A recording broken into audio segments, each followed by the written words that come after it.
Me parece que ya...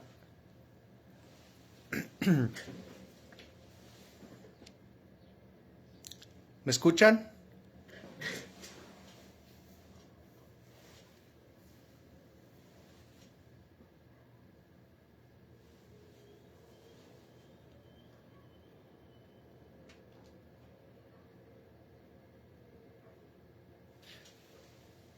Muy bien. Una disculpa, se me desconectó o se cerró la sesión. Eh, Muy bien, pues vamos a dar continuidad. Entonces, con base precisamente en el sistema interamericano de derechos humanos y aquella serie de condenas en las que el Estado mexicano fue encontrado como responsable por la violación de determinados derechos humanos, es que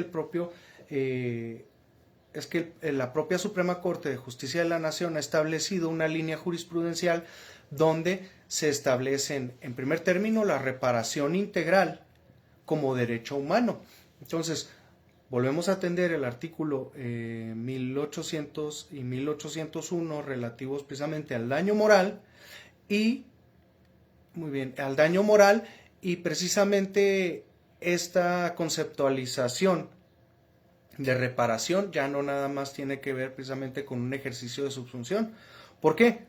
Porque los operadores y las operadoras nos encontramos obligados, ya no es una facultad potestativa, nos encontramos obligados a interpretar de acuerdo a la propia jurisprudencia de la Suprema Corte de Justicia de la Nación la reparación desde el punto de vista de reparación integral del daño como derecho humano. ¿Por qué? Porque así se conceptualizó o así se ha desarrollado el propio sistema jurídico del Estado mexicano. Entonces, la propia Corte mexicana ha sostenido que no basta declarar una violación, sino que debe restituirse efectivamente a la víctima.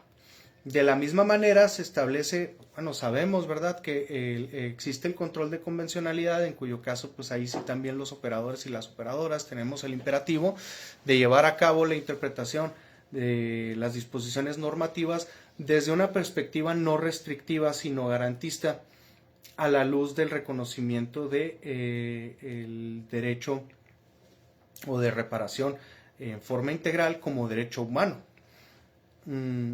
Entonces, esta tutela del daño extrapatrimonial o del daño ha pasado de ser meramente económico a uno de naturaleza extrapatrimonial que tiene que ver con el respeto a la dignidad humana, al proyecto de vida, lo que combina precisamente a una reparación transformadora que sí le permita a la persona que se asume como víctima tener esta certeza de que se le ha reparado en forma integral por la afectación que llegó a sufrir. Entonces, pasamos nosotros de tener una visión clásica de la reparación del daño, entendida como en forma preponderante, como una situación de compensación meramente económica, vinculada directamente a la teoría de los daños, como daño material y orientación de naturaleza patrimonial, a esta que les comento con la tutela sobre el daño extrapatrimonial, la dignidad, el proyecto de vida y la reparación transformadora. Existía entonces una base normativa tradicional donde se analizaba la reparación en forma principal desde los ordenamientos sustantivos y la responsabilidad contractual. La extracontractual, por consecuencia, era muy difícil de comprobar.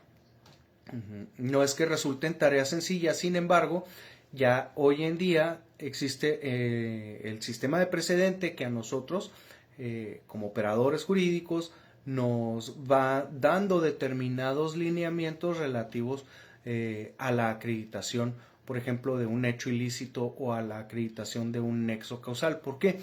Porque si bien es cierto, en materia civil, en forma preponderante, por regla general, encontramos el principio dispositivo con determinada carga de la prueba a cargo de cada uno de los contendientes, conforme a la regla tradicional que a todos nos fue enseñado en las facultades. Bueno, a todos los de mi edad, ¿verdad? Nos fue enseñado en la facultad cuando estudiamos la licenciatura, quien afirma está obligado a probar, y esto aplica no solamente respecto de las acciones, sino también de las excepciones que se puedan llegar a oponer, sobre todo en materia civil, donde por regla general este era concebido desde un derecho de naturaleza meramente privada y donde no operaban los principios de orden público. Entonces, con este desarrollo jurisprudencial que han realizado tanto los tribunales colegiados como la propia Suprema Corte de Justicia de la Nación, empiezan ya a generarse ciertas presunciones a partir de un hecho dañoso, tomando en consideración la naturaleza del propio hecho. Recordemos que precisamente existían controversias en las que el operador jurídico, al no poder realizar una subsunción, establecía la improcedencia de la acción. Sin embargo, también es cierto que precisamente a partir de la reforma constitucional en materia de derechos humanos, ya no nada más las operadoras y los operadores jurídicos atienden circunstancias que se encuentran previstas única y exclusivamente en la ley para poder generar una consecuencia legal o una consecuencia de derecho, o que una resolución sea una fuente generadora de consecuencias legales con base en un ejercicio de subsunción. ¿Por qué? Porque los hechos en muchas ocasiones no se encuentran contemplados dentro de los supuestos normativos que marcan las codificaciones sustantivas. ¿Eso qué implica? Que hay situaciones de hecho que merecen tutela judicial. Sin embargo, anteriormente, antes de la reforma constitucional, no encontraban esta tutela judicial efectiva porque no encontrábamos una positivización de ese hecho en específico en el Código Civil. Entonces, a partir de la reforma constitucional, las operadoras y los operadores jurídicos ya contamos con el imperativo de poder generar de consecuencias de derechos una situación fáctica, una situación de hecho que no necesariamente está contemplada dentro de la legislación sustantiva. Eso también atendiendo a los propios criterios que ha desarrollado la Suprema Corte de Justicia de la Nación, siguiendo esta línea jurisprudencial en la que ciertos derechos humanos se trasladan a ciertas figuras que se encuentran en nuestros códigos. Ya no le damos una interpretación restrictiva a las disposiciones que regulan, por ejemplo, el derecho de daños, sino que realizamos una interpretación progresiva en atención al artículo 1 constitucional y conforme al principio de interpretación progresiva de los derechos humanos, para poder nosotros generar una consecuencia de derecho que a lo mejor no está tan bien regulada en la ley, o que quizás la ley es laxa en cuanto a su contenido. De ahí que sea tan importante que las operadoras y los operadores jurídicos lleven a cabo este ejercicio de reflexión en donde razonemos lo relativo a la existencia de una consecuencia de derecho, con independencia de que ésta no se encuentre regulada en una codificación o que se encuentre en forma laxa regulada. Vamos,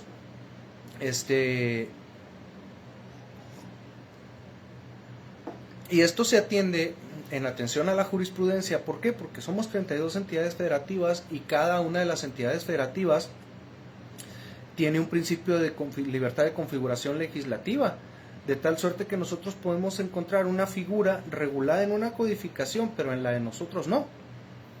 Sin embargo, lo que implica pues que por regla general no podamos nosotros utilizarla en nuestras resoluciones o en una petición. Sin embargo, la interpretación extensiva que ha realizado la propia Suprema Corte nos permite a nosotros hacer valer un derecho subjetivo conforme a los lineamientos jurisprudenciales que ha emitido la propia Suprema Corte de Justicia de la Nación. Entonces, también a la luz del artículo 1 constitucional y a partir de la reforma constitucional en materia de derechos humanos, encontramos la obligación o el imperativo del Estado de prevenir, investigar, sancionar y reparar las violaciones a los derechos humanos. Ya vimos que la reparación integral va a ser atendida o es atendida conforme a la línea jurisprudencial de la Suprema Corte como un derecho humano De ahí que contemos con este imperativo de llevar a cabo la reparación a las violaciones de los derechos humanos. Entonces, deja de ser una consecuencia civil conforme a la teoría de las obligaciones tradicionalmente concebida y pasa a convertirse en una obligación de naturaleza constitucional y de naturaleza convencional. Esto, pues bueno, se logró precisamente a través de la historia, en donde en primer término existió el Estado mexicano como un Estado que pertenece a la Organización de los Estados Americanos. En su momento llevó a cabo la aceptación de la jurisdicción contenciosa de la Corte Interamericana de Derechos Humanos, con lo que en forma voluntaria, ¿verdad?, se somete a acatar las propias resoluciones de la Corte Interamericana de Derechos Humanos. Pero no es hasta en que encontramos el expediente varios 912/2010, en donde se llevan a cabo los lineamientos por parte de la Suprema Corte de Justicia de la Nación acerca de lo que implica en primer término aceptar la jurisdicción contenciosa de la Corte Interamericana de Derechos Humanos y todas aquellas políticas públicas que se iban a generar para poder garantizar la no repetición a la que estábamos nosotros condenados, para poder garantizar el concepto de reparación integral conforme ya lo había delimitado la Corte Interamericana de Derechos Humanos en todos aquellos asuntos en los que se había utilizado precisamente esta conceptualización. Entonces, se interpretan las reparaciones conforme a los propios estándares internacionales y la reparación del daño como tal ya no se limita única y exclusivamente a una indemnización de naturaleza pecuniaria, porque se incorporan medidas estructurales. ¿Sí? Si se fijan, entonces ya encontramos que lo relativo a los artículos 1800 y 1801 del Código Civil del Estado, que son los correlativos del, creo que es 1915 y 1916 del Código Civil Federal, son interpretados a la luz del Sistema Interamericano de Derechos Humanos y atendidos a través de la línea jurisprudencial que ha marcado la propia Suprema Corte. El ejemplo que por antonomasia nosotros atendemos y que en realidad constituye una fuente de la interpretación que se le debe de dar o el tratamiento que se le debe de dar al derecho de daños en relación con la reparación integral, es el expediente 30/2013, que entre otras cosas, ¿verdad?, se habló de una indemnización por daño moral, pero también trajo a colación los denominados daños punitivos, que estos también entran dentro de la conceptualización de la reparación integral en los términos que ya lo hemos planteado. Ahora, como presupuesto encontramos que si alguna codificación no contempla esta teoría relativa a los daños punitivos que tienen por objeto prevenir situaciones futuras porque hay omisiones negligentes por parte de a quien se le atribuye una responsabilidad, la propia interpretación de la Corte trajo a colación esta figura y la incorporó en la reparación del daño en forma integral que nosotros encontramos en la codificación sustantiva en el artículo 1800 y 1801, que reitero son los correlativos del Código Civil Federal por los que se llevó a cabo una interpretación por parte de la Suprema Corte de Justicia de la Nación. Entonces, frente a otras vías u otros medios de tutela normativa, como lo puede ser por ejemplo, el juicio de amparo, se establece la posibilidad de que el ordenamiento sustantivo de una entidad federativa pueda regular la reparación del daño integral con una solicitud de reparación por concepto de daño moral y otra por daños punitivos, con independencia de que esta, propiamente hablando, no esté regulada dentro de esa disposición. ¿Por qué? Porque hay disposición expresa de la propia Suprema Corte al interpretar estas disposiciones que contempla el Código Civil Federal. Muy bien. La naturaleza propia del daño moral implica que las operadoras y que los operadores jurídicos establezcan una justa indemnización conforme a la conceptualización que tenemos en el artículo 63.1 de la Convención Americana de Derechos Humanos y la interpretación que han realizado la Interamericana y la Suprema Corte de Justicia, tomando en consideración una situación pasada, es decir, algo que ya pasó y que hubiera generado un daño. A diferencia del daño punitivo, que este va dirigido un poquito más hacia el futuro para evitar alguna situación que pueda resultar peligrosa o que haya, que se vaya a incurrir de nueva cuenta en alguna falta u omisión o un hecho ilícito. Bueno, de la misma manera esta reparación integral como derecho humano encuentra su fundamento en la interpretación posterior que realiza la propia Suprema Corte de Justicia de la Nación y este se encuentra contemplado en el artículo 17 constitucional. ¿Por qué? Porque la reparación integral de daño del daño como derecho humano tiene que ver directamente con la garantía de acceso a la justicia, que esta está contemplada en el artículo 17 de la propia Constitución y básicamente permea en las resoluciones atendiendo a esta responsabilidad que tenemos las y los operadores jurídicos de atender las disposiciones de la garantía de tutela judicial efectiva y precisamente haciendo efectiva la reparación integral del daño. Entonces encontramos esta correlación entre el artículo 17 y el artículo 1 de la Constitución en relación con el artículo 63.1 de la propia Convención Americana de Derechos Humanos.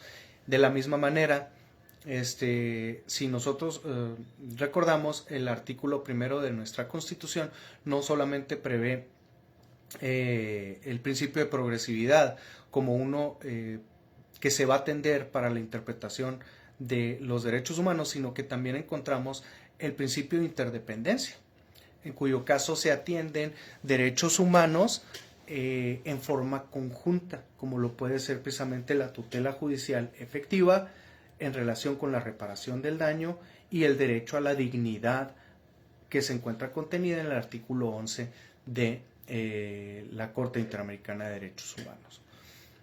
Entonces, conforme a esta línea jurisprudencial, la propia Corte ha establecido una ampliación considerable en el concepto del daño. Y hablamos en primer término de un daño material, ya lo comentamos, que comprende pérdidas económicas, gastos o afectaciones de naturaleza patrimonial. Y se introduce el daño moral en los términos que ya lo hemos comentado, ¿verdad? En relación con la dignidad humana, la integridad psicológica, el honor, un proyecto de vida, o la dignidad propia de las personas. Entonces, se abandona por parte de la propia Corte en forma gradual la idea de que el daño moral constituía única y exclusivamente un dolor de naturaleza emocional. Ahora se comprenden afectaciones existenciales, afectaciones relacionales, pérdida de expectativas vitales y vulneración a derechos fundamentales. Si nosotros atendemos precisamente este tipo de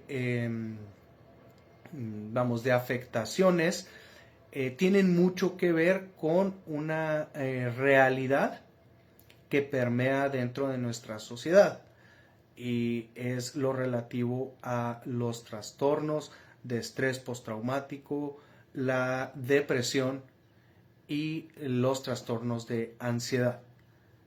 Si me lo preguntan, constituye ya un gran factor que desde mi punto de vista es un problema ya de salud y que en efecto se está atendiendo también por los propios órganos legislativos a través de la elaboración de leyes que tiendan precisamente a atender en forma transversal y directa también lo relativo a este tipo de afectaciones. ¿Por qué? Porque tienen que ver con el derecho a la salud. Ahora, como les comentaba, ya no nada más hablamos de una reparación integral, sino que al incorporarse el daño punitivo por la propia Suprema Corte en el amparo directo 30 del 2013, se trajeron otras cuestiones a la mesa que deberían de ser tomadas en consideración por el operador jurídico al momento de llevar a cabo una resolución. La primera de ellas es la integralidad. ¿Y esto qué implica? Que esta reparación integral debe abarcar todas las consecuencias del daño. De la misma manera se establece la proporcionalidad y esto implica que deba existir una correspondencia entre la violación y la reparación que nosotros vayamos a dictar como operadores jurídicos. Debe haber una correspondencia. Efectividad. Las medidas deben de producir resultados reales. Esto implica que las propias resoluciones puedan llegar a ser ejecutables, ¿verdad? Y que no pretendamos como operadoras y como operadores jurídicos emitir ciertas ideas como pastiches, en el sentido de que se pueden obtener sentencias tan grandes que establezcan una ejemplificación a la postre y que generen un precedente. ¿Por qué? Porque muchas veces estas sentencias no pueden llegar a materializarse en la realidad. Resultan de imposible ejecución por las circunstancias particulares de los contendientes, o bien, ¿verdad? Se pierde de vista o se puede llegar a perder de vista la posible producción de resultados reales en cuanto a la ejecución de las propias resoluciones. De la misma manera se analiza la reparación desde una centralidad de la víctima, es decir, la víctima ya va a ocupar el eje central en el sistema reparador, y la garantía de no repetición, lo reitero, ¿verdad? La reparación debe proyectarse en un futuro. De la misma manera, la reparación integral del daño es incompatible por tales razones con la existencia en el caso concreto de topes. En cierto momento se hablaba de que existían topes. Bueno, la reparación integral, conforme a la teoría de los daños punitivos, no debe contener tarifas o montos máximos y mínimos, sino que cada indemnización deberá de atender al asunto en particular que se someta a consideración del operador o de la operadora jurídica. Y aquí en el caso concreto quisiera hacer una mención específica acerca precisamente de la teoría de los daños punitivos que entran dentro de la reparación integral en relación con el daño moral y que tienden al futuro. Este efecto disuasorio trae como consecuencia el prevenir situaciones que a la postre puedan llegar a generar consecuencias de derecho en perjuicio de las personas. No sé si algunos de ustedes habían escuchado acerca del caso del carro Pinto de la marca Ford, en donde, creo que fue en la década de los 80s, se estableció que dentro de este vehículo o en la línea de producción de este vehículo existía una falla que en el caso concreto traía como consecuencia que los vehículos se explotaran.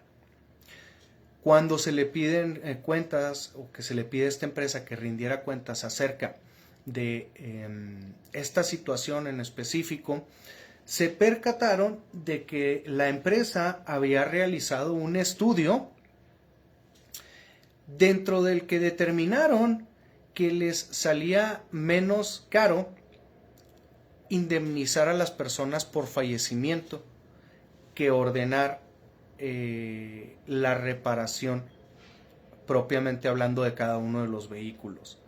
Entonces, vamos, por decir algo, la empresa dijo, nos cuesta $11 la reparación de cada una de las unidades, pero son tantas unidades las que ya tenemos en el mercado, nos va a salir más barato la indemnización por muerte, que en ese caso creo que se consideraron $200,000 por muerte. Entonces, al percatarse de esta situación, pues obviamente este tipo de conductas de naturaleza corporativa tienen un reproche social. ¿Por qué? Porque no resulta jurídicamente factible que se pondere una vida sobre los costos-beneficio que pudiera llegar a tener, por ejemplo, la reparación de ciertas unidades. Entonces, vamos, este tipo de actuaciones son las que se tienden a conminar dentro del sistema jurídico con la reparación integral del daño. Y pues, bueno, a final de cuentas, esta teoría del daño punitivo proviene un poco de lo que es el derecho anglosajón, en donde nosotros estamos acostumbrados a ver que existen indemnizaciones de unas sumas de dinero muy grandes por omisiones o por negligencias a cargo de, en el caso concreto, empresas, ¿verdad? Pueden suscitarse este tipo de cosas entre particulares, pero recordemos que uno de los principios para poder establecer una condena en este rubro, pues precisamente va a tender a la proporcionalidad. No nos sirve absolutamente de nada que en un asunto entre particulares podamos o tratemos de pretender realizar una indemnización de este tipo, porque a final de cuentas no podríamos nosotros generar el cumplimiento voluntario. ¿Por qué? Porque resulta imposible realización. Entonces, bueno, en cuanto a la acción relativa al daño moral, encontramos 3 requisitos de procedencia de la propia acción. La primera es la existencia de un ilícito o un hecho ilícito, y que en su caso se pueda acreditar un daño moral y que exista un nexo causal entre este ilícito y el propio daño moral. Es decir, que se acredite también el nexo del hecho y la propia afectación. El hecho ilícito como tal ha sido conceptualizado como la acción u omisión jurídicamente reprochable. Puede ser la violación normativa o el incumplimiento de un deber de cuidado. Recordemos que aquí existen obligaciones implícitas en determinadas relaciones jurídicas que quizás no tengan que ver con una relación de naturaleza contractual, sino que implica tener cuidado en todas, implica el deber de cuidado sobre nuestras propias actividades, en cuyo caso, si hablamos de que existe una omisión en cuanto a este deber de cuidado, pues bueno, puede producirse un hecho ilícito.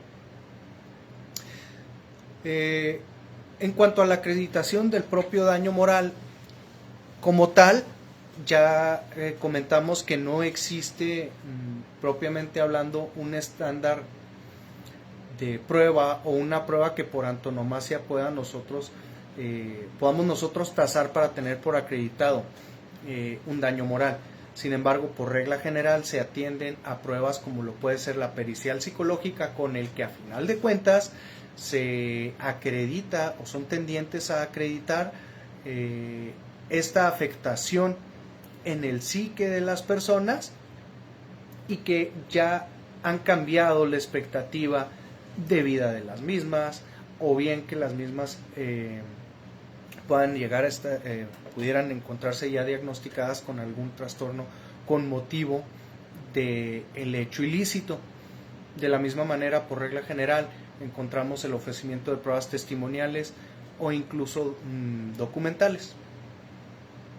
El desarrollo de la jurisprudencia de la Suprema Corte de Justicia de la Nación, o la línea jurisprudencial que se ha seguido, tomando en consideración esta transposición que hubo del ordenamiento jurídico, que deja de ser uno de naturaleza meramente privada, sino que ya se atienden situaciones de orden público desde una óptica de orden público, ha generado que en ciertos asuntos en específico podamos nosotros tener por generada una presunción de un daño.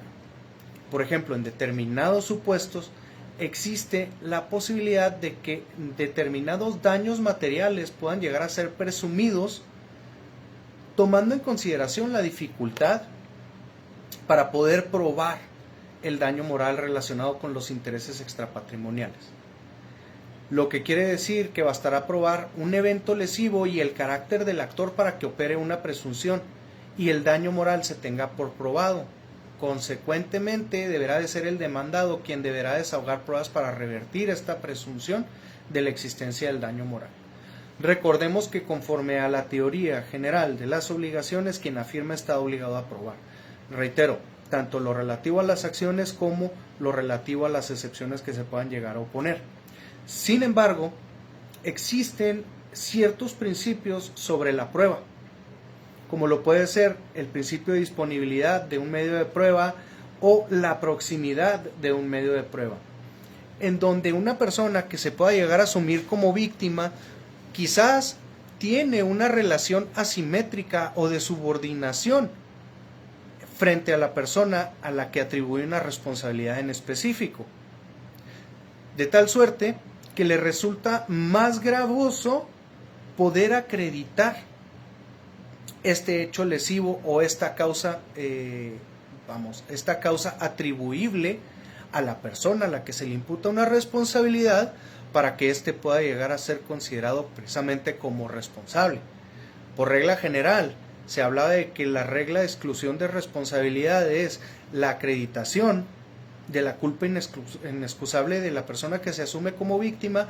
Cuando opera una presunción, se revierte la carga de la prueba a lo que se le denomina carga dinámica de la prueba en atención a la propia relación a la relación jurídica procesal y a la relación que guardaban las personas, quien se asume como víctima y a quien se le imputa una responsabilidad, en cuyo caso, si seguimos la teoría tradicional de acreditación de consideraciones fácticas con medios de prueba, quizás podríamos nosotros incurrir en esta denominada prueba diabólica, que en el caso concreto puede llegar a ser de imposible demostración ante el operador jurídico. Entonces, ante esta reversión de la carga de la prueba o esta carga dinámica de la prueba, se atiende la situación particular de las partes que se encuentran sometidas a una relación jurídica procesal. ¿Por qué? Porque hay disponibilidad en muchas ocasiones de a la persona que se le atribuye una responsabilidad, que él tenga o que esta persona pueda llegar a tener la posibilidad de acreditar que sí cumplió con la normativa que le imponía determinada conducta.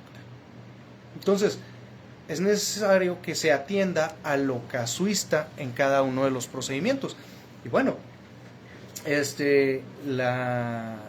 la propia Corte ha establecido que este sistema de presunciones se generan, en primer término, tomando en consideración un hecho lesivo, y en el caso concreto, tomando en consideración que pueda llegar a existir una relación asimétrica en las personas que están contendiendo, o que en su caso pudiera existir una relación en la que una de las partes se encuentre en desventaja, en cuyo caso operan estas presunciones y se revierte la carga de la prueba, y ya no se tiene que demostrar el hecho lesivo por la persona que se asume como víctima, sino que se debe de acreditar que se cumplió con la disposición normativa.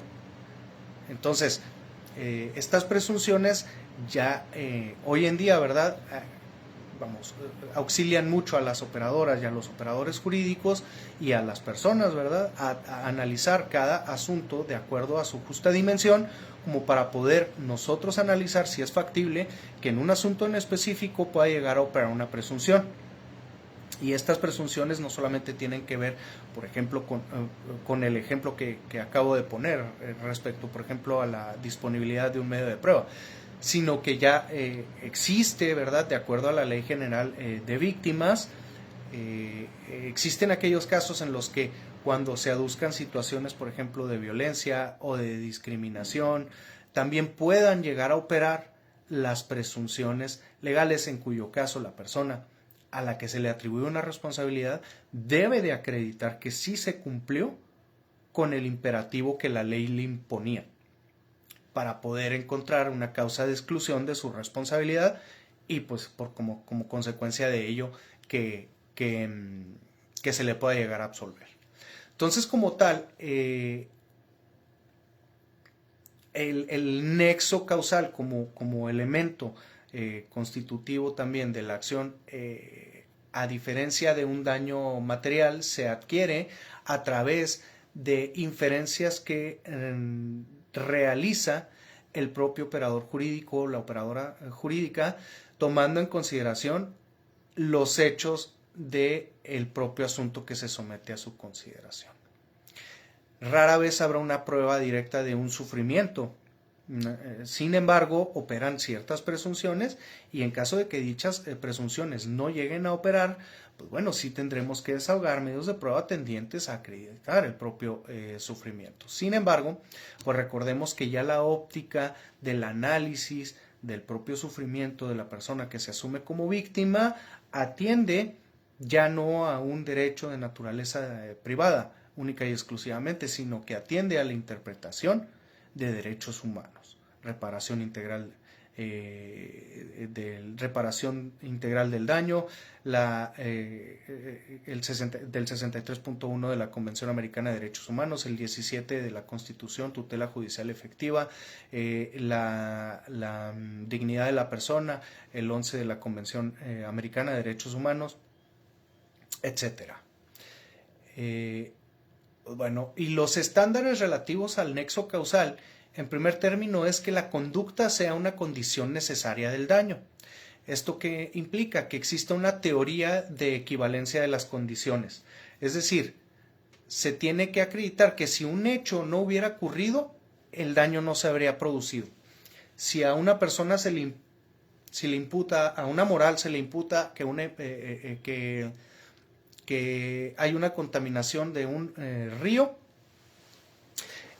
la consecuencia debe ser necesariamente que una empresa en específico haya vertido cierto material para que se hubiera contaminado. De la misma manera que la conducta sea una causa adecuada, es decir, no basta cualquier condición, debe ser previsible para producir este tipo de afectación. De tal suerte que, por ejemplo, en algún procedimiento donde se difunda determinada información falsa, razonablemente a nosotros como operadores y como operadoras podemos llegar a la conclusión de que se produce una afectación al propio honor. Entonces, estas inferencias se realizan por parte del operador jurídico para poder hablar de un nexo causal. Asimismo, deben de existir o debe descartarse que existan causas ajenas que sean excluyentes de responsabilidad, como puede ser un hecho de la víctima o un hecho de un tercero, o que en el caso concreto se pueda llegar a acreditar un caso fortuito o una fuerza mayor. Entonces, para poder tener por acreditado el propio nexo causal, constituye un criterio práctico relevante que los tribunales adopten, en el caso concreto, un criterio flexible, porque no hay una exigibilidad de una prueba plena directa de un sufrimiento.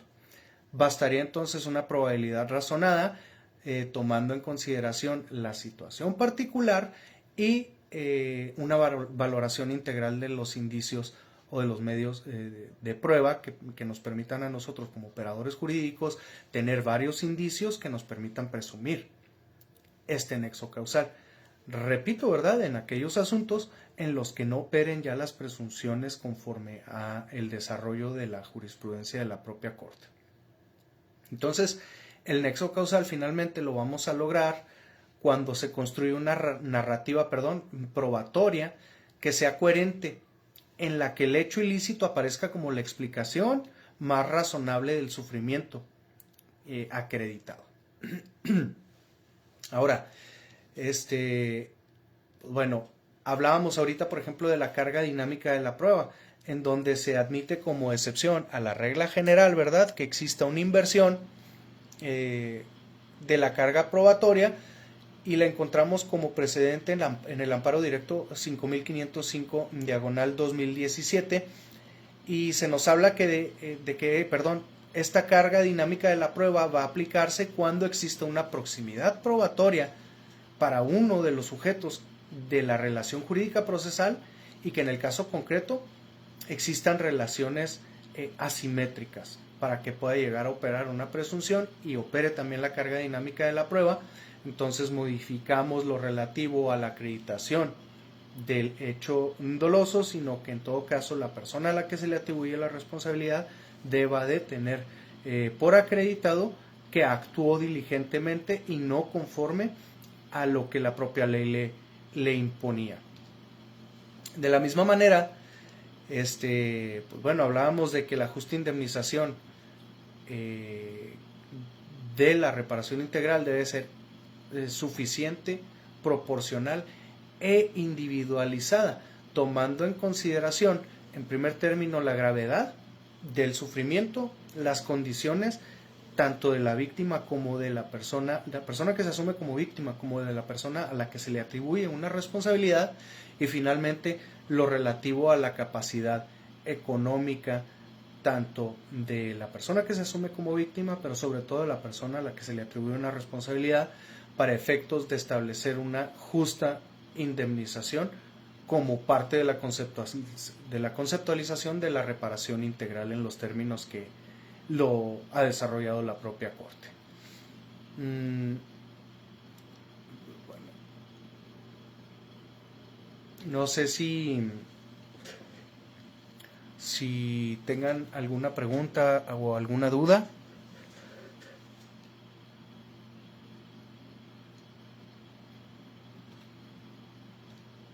Con toda confianza.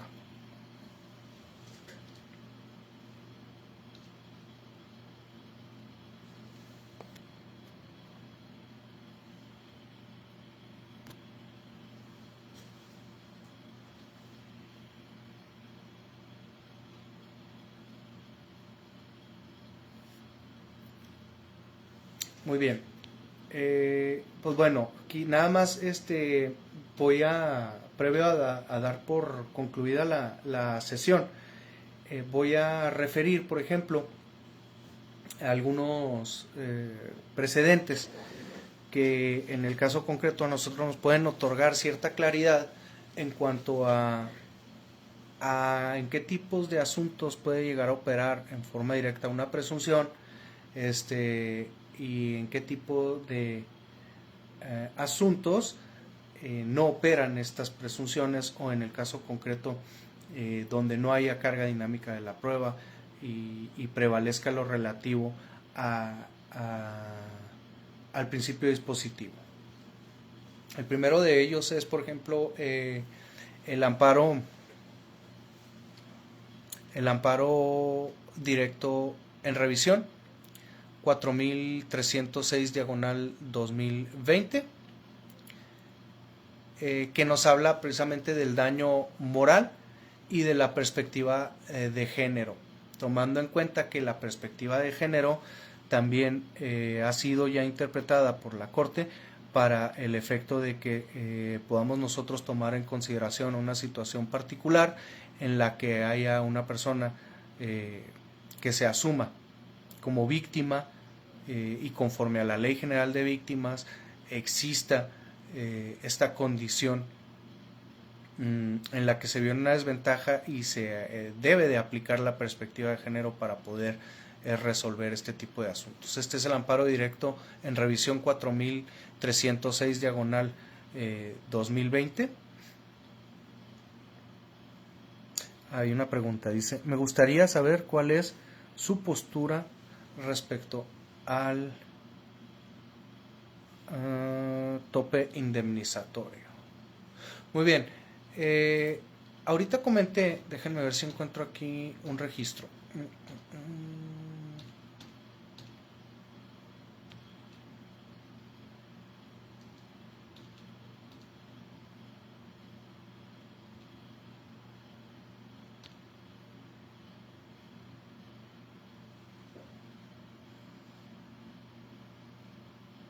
Déjenme ver si encuentro el registro.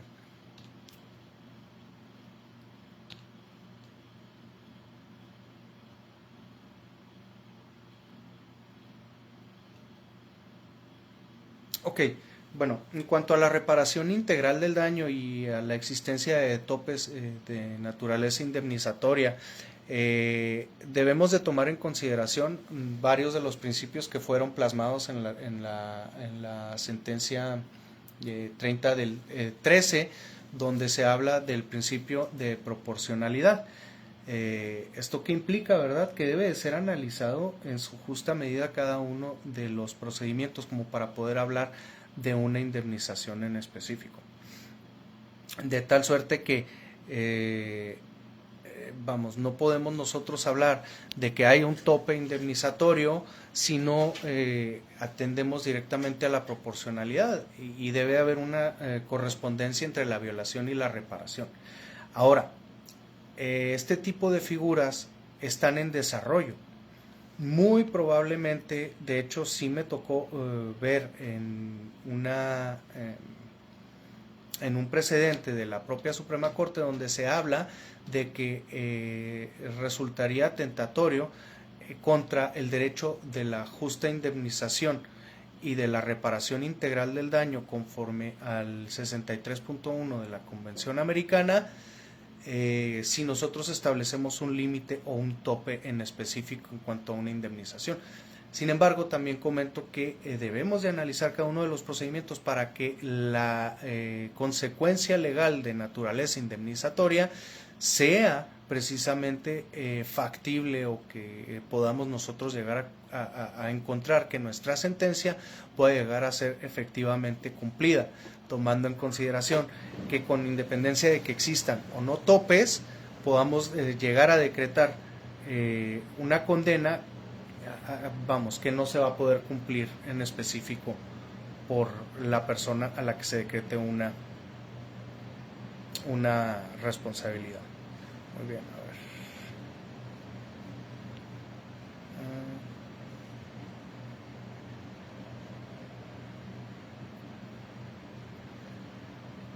Bueno, a ver, aquí hay otra pregunta.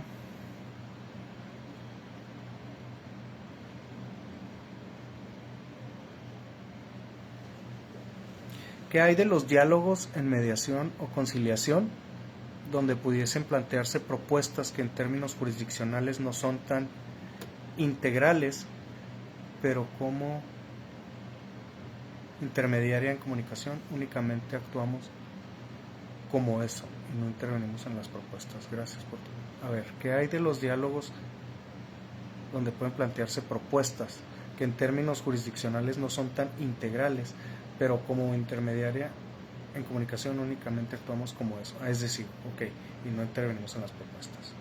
Ok, entiendo entonces, es Flaicita, entiendo que la pregunta, corrígeme por favor, entiendo que la pregunta es que si tú estás en una mediación y acudes en representación de alguna persona que va a realizar una propuesta, y esta propuesta que se realiza no es tan integral,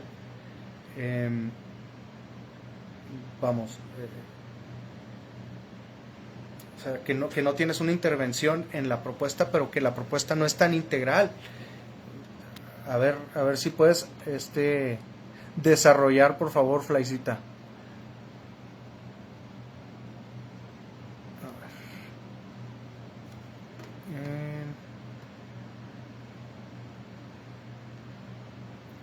Recientemente he observado demandas en materia laboral por despido injustificado donde solicitan prestaciones como indemnización constitucional. Sin embargo, por medio de la misma vía laboral, se me va el comentario, a ver. Por medio de la misma vía laboral demandan una indemnización por daño moral por día como si fuesen salarios caídos, desde la fecha de un despido hasta la conclusión del juicio laboral. ¿Qué opinas sobre esta situación? Muy bien. Me vienen a la mente dos precedentes en donde se ha abordado una indemnización por daño moral en materia laboral. La primera de ellas, tengo entendido que sí se dictó una resolución en la que se condenó a la empresa por daño moral. y que con posterioridad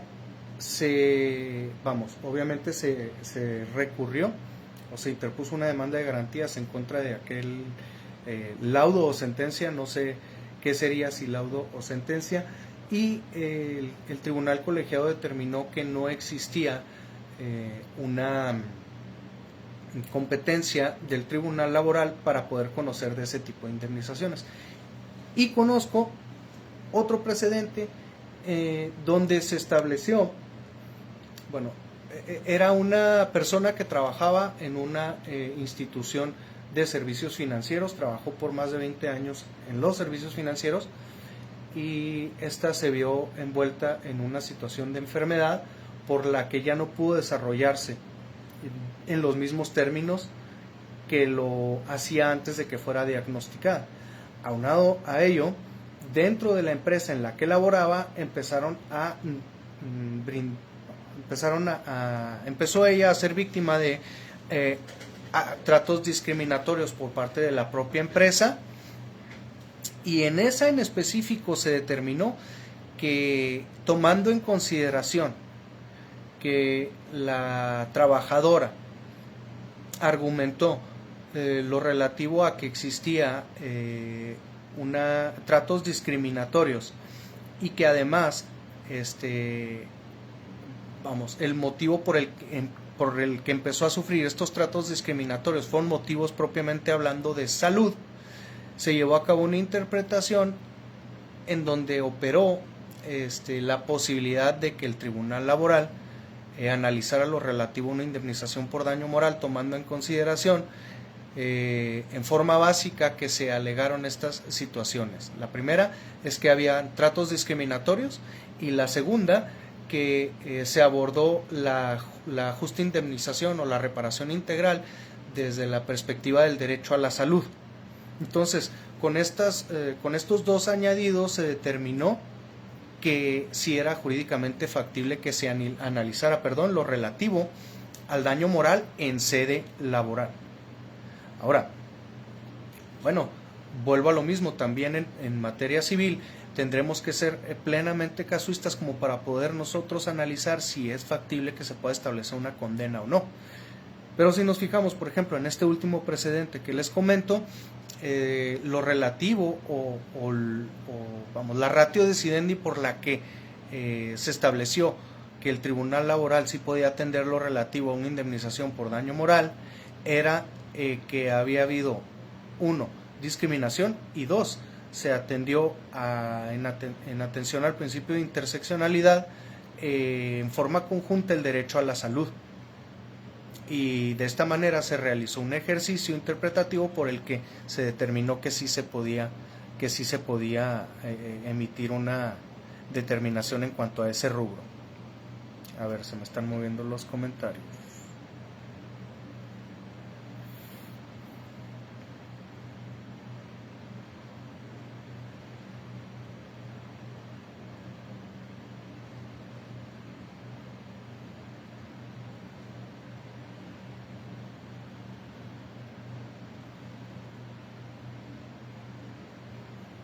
Una métrica para el establecimiento del daño moral.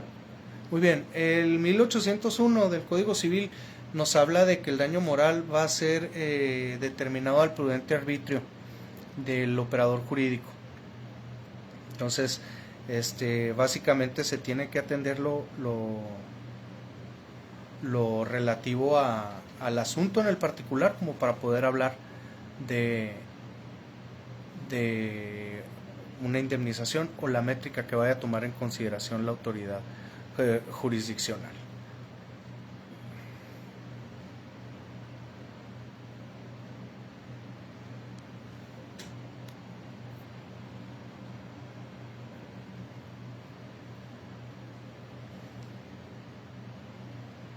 A ver.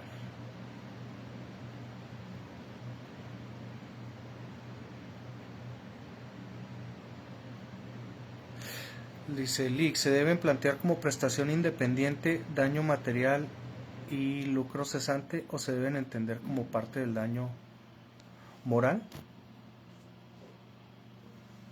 para determinar la justa indemnización.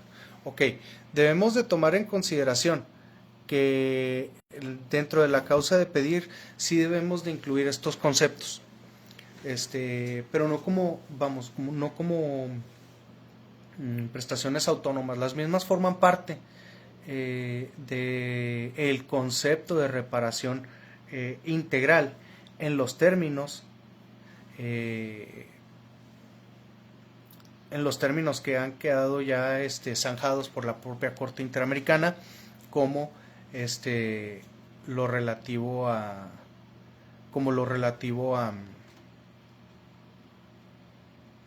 a los distintos conceptos en los que se encuentra los distintos conceptos dentro de los que se encuentra la propia Constitución de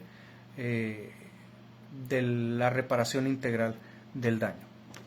¿Por qué? Porque estos dos conceptos en específico forman parte de la reparación integral.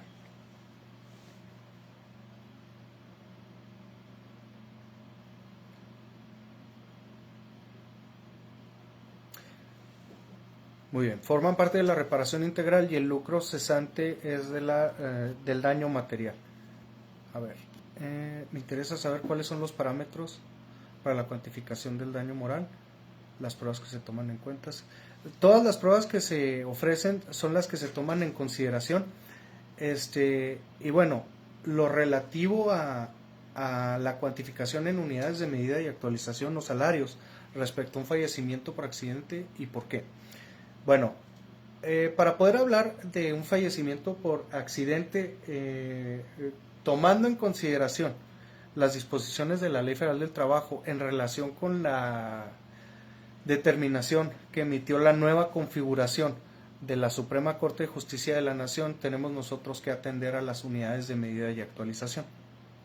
Sin embargo, si nosotros encontramos la posibilidad de conocer el salario que una persona devengaba en determinado momento, va a ser el que se tome en cuenta para la cuantificación correspondiente, su salario en específico, porque cuando se utilizan los salarios en forma genérica es cuando no se tiene el conocimiento acerca del salario que la propia persona devengaba.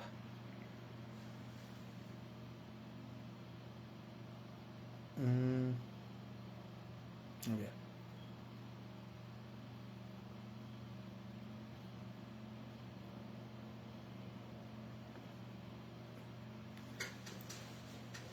Yo creo que muchas gracias, doctor.